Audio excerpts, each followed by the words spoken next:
Hello, everybody, and welcome to Libromancy, a podcast about the magic of books. I'm Josh, and today I'm talking about Dealing with Dragons by Patricia C. Wrede. So let's deal with the magic of books. Now, this is, sorry for the delay, everybody.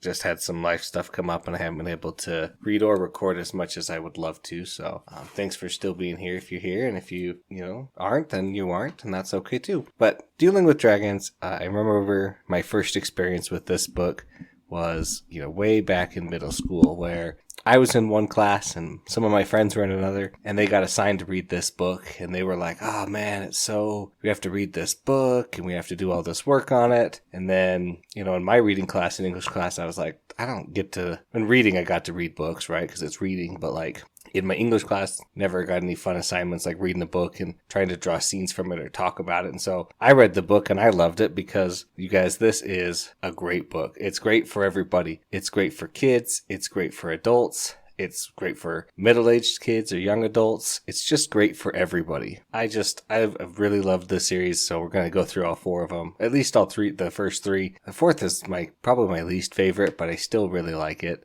It's still pretty good. So let's talk about some of this stuff in this book. There's so much in here that we could talk about, and there's so much that I would love to talk about with everybody, but it is just crazy. So let's just give us a small little start to the plot here. Okay, well, we'll go non-spoilery first, so I won't tell you the plot, but this book is a lot about doing what you're supposed to do, or at least that's kind of a theme that goes throughout the book, is like, it's not proper to do this, so I can't do that, or I have to do something just because it's proper, not necessarily because I want to do it. And you can definitely say that this is like a parody style book, where it is parodying like all the tales of old and any fairy tale or any kind of mythological thing. They're always like, well, why do they do it like that? Like, this is going to parody that. It's going to put it in it. But it's also got some serious tone to it with the whole, you just isn't done. You don't do that because that's not what princesses do, or that's not what dragons do, right? But the way that Patricia Wrede writes it is just so fun and so great.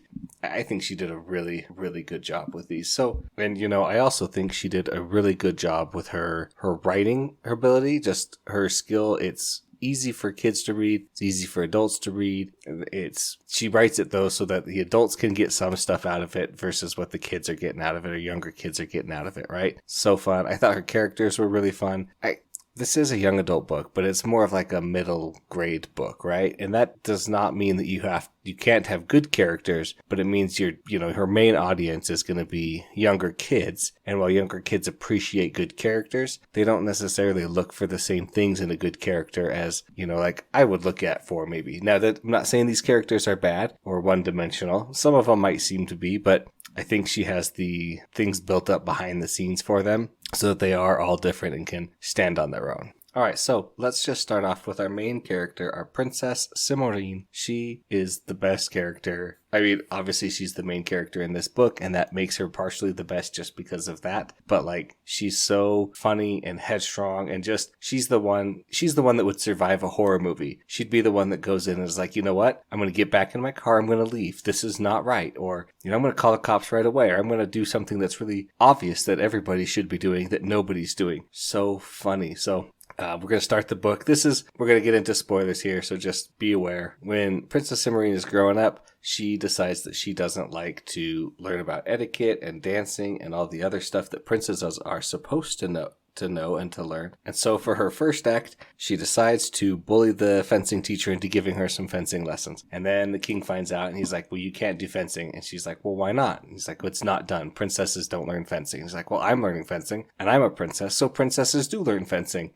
Just that kind of circular logic, right? Like, well, I do it and I'm that, so therefore I do it and it's okay. And the king's like, well, it's not done, so you can't do it. And then that doesn't last very long. And so she ends up learning some court magician magic. And the king's like, well, how long's that been going on? She's like, well, since you took away fencing.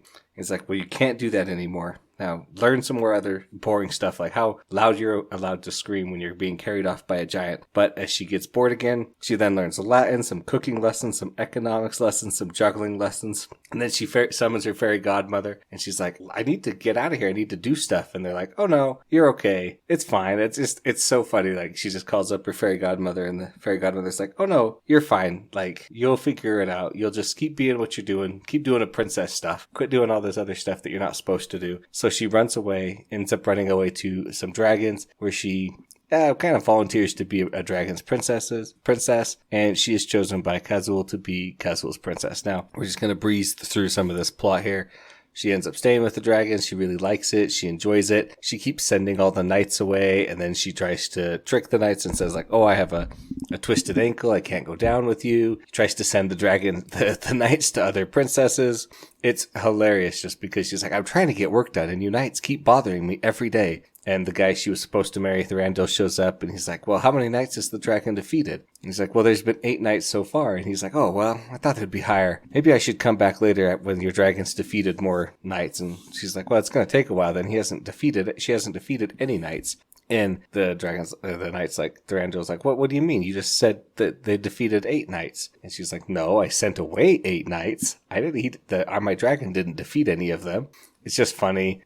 Just the relationship and the way she teases it. And I love her chapter titles are so perfect for this book. They're just amazing. So as she is going around doing her things, organizing treasures, she gets into a couple mishaps. She gets into a little bit of mayhem. She ends up learning that there is a plot by Wrede, who is another dragon that keeps threatening to eat her, that he's working with some wizards to kind of rig the next king election that they have, right? Or the trials that they have to determine who's going to be king. They're able to foil that, stop the wizards by melting them, which is just hilarious in and of itself, that they use soapy water with a little bit of lemon, and it's just so funny that they throw the bucket on him, and the wizards are like, no, not soap suds, that's demeaning. And it's like, okay, so you're just implying here that like the wizards melt because they don't like wash themselves, basically, or like because they don't clean, right? Because Morwen doesn't melt when she's a witch, and she's like, well, of course I didn't melt, like I have a very clean house. And it's so funny, like, yeah, of course that's why you didn't melt. It's not just because they're a wizard or something, it's because they're gross and dirty. Just, this book series is so much fun, you guys. If you haven't read it, you really should. I'm going to keep saying that throughout the whole thing until everybody does that. So the trials continue on. Turns out Kazul is named the next king. King is a title, and it's a job position, kind of like CEO. If you are a boy CEO or a girl CEO, you're still the CEO. Well, that's the same way it is for king and queen at with the dragon. So pretty funny. It's hilarious. Cimarine gets a job upgrade. She ends up being head cook and librarian to the king. It's so funny because Kazul's like, well, Cimarine's like, I'm afraid Kazul's not going to need me anymore. She'll be the king of the dragons. Kazul's basically like, you thought my treasure chest rooms were bad and my library was disorganized? Wait till you see the royal library and the royal treasure rooms. Those are even worse. You're stuck with me until you decide to leave, like, for good. So fun. And then, that's the end of the book. And it's hilarious. This is so fun. So let's talk about our characters for a minute. Cimarine, obviously she's a princess. She wants to do what she wants. I like her a lot because she's strong and she's outgoing, and she doesn't let anybody give her any crap. Even Kazul, sometimes she's just like, well, you should do this. You have to sit down and I'm going to take care of you, when she gets poisoned a little bit. And Wrede, he's one of those, Wrede and the wizards are more of the one-shot persons, but they're not in the book very much because they're the antagonists. And so we're not really seeing a lot of things from their point of view, or they're not interacting with a lot. I mean, we see Zeminar, the head wizard, kind of do some jerk moves when he's trying to make Cimarine rely on him more because he turned the ledge invisible without her noticing. So she thought it was invisible, but it's still there.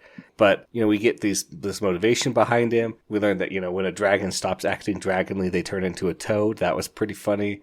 I like the Stone Prince, where he's like, everybody around me is doing all these great things, and I was prophesied. I had a soothsayer at my birth, and the soothsayer said I'd do a great service to a king, and I'm still trying to figure out what I'm supposed to do for this king. Like, I tried to do this, I tried to do that, they all failed. I was going to help this king, but clearly it was the youngest son who was going to save the king, and I should have just, I knew it, and I should have just let that happen because, I couldn't. And it's funny, he's like, I knew I shouldn't have touched the gold one, but I was like, it couldn't hurt to just touch the gold one. And he's like, oh, of course it'll hurt just to touch the gold one. He's like, I knew I should have touched the tin one. So he dunks himself in the river or the lake to heal himself, and he turns into a Stone Prince instead, but he's going to get that fixed. they're so funny, and there's so many of these like classic tales and classic like parodies. They open. Thorando comes to the dragon cave to rescue Cimmerine, and she lets him in to help her do some work for a second because he wants to talk, and he opens up a gin after she clearly said, like, don't open the ones with lead. Then he opens it, and the gin's like, oh, I'm going to kill you because you opened me up too early. And she's like, well, how long were you in there? And he's like, 287 years. And she's like, oh, so that's too early. You're supposed to give us wishes. And the gin's like, but nobody lets us out early. You're like, it's just not done, and I can't go home because then, I'll be the only one who hasn't killed somebody when they were let out. And it's just super funny. And then so she's like, well, I choose to die of old age. I'll put you back in the bottle. Give us a wish. It's really funny and just hilarious. Even just thinking back, to it as I read it, it was so fun. And these are short books. It's like 240 pages, but if you got the actual book, it's big type, big spaces. It's so fun. I read it in a few hours. They're just so fun and enjoyable. They're pleasant. They're fun. Let's see. What else did I want to talk about? Oh, the bird. There's a bird that attacks her, and when it does, it's like, okay, take my forfeit. You can teleport anywhere you want to go with these. You just have to like throw it in the air and say where you want to go, and it'll take you there. And Cimmerine's like, oh, that sounds really useful. Like, well, what are the restrictions? Like, do I have to know where I'm going? Can I take somebody with me? What if I'm touching something? Will that come with me? And the bird's like, oh my gosh, wonders will never cease. A human who actually asks questions about the forfeit. This is amazing. I love it. It's fun. And it's all like that. Morwen with her sign that says none of this nonsense. It's just, there's so much fun in this book, you guys. I'm pretty much out of fun stuff to talk about here, but like it's seriously a highlight to reread. It's very quick. It's very worth it. You're not going to go wrong if you read this. And that's kind of all I have to say about it. So that's going to end my discussion about Dealing with Dragons by Patricia C. Wrede. Thanks for listening, everybody. And thanks to David Hillowitz for the intro and outro music. Of course, if you have any questions or comments, please send those to libromancypod@gmail.com. You can also send me an email if you think I should read a book, or you can tweet or X at me or whatever on Twitter. I'm there occasionally, but if you think I should read a book, let me know. Please like and subscribe wherever you get your podcast from, and remember to deal with the magic of books.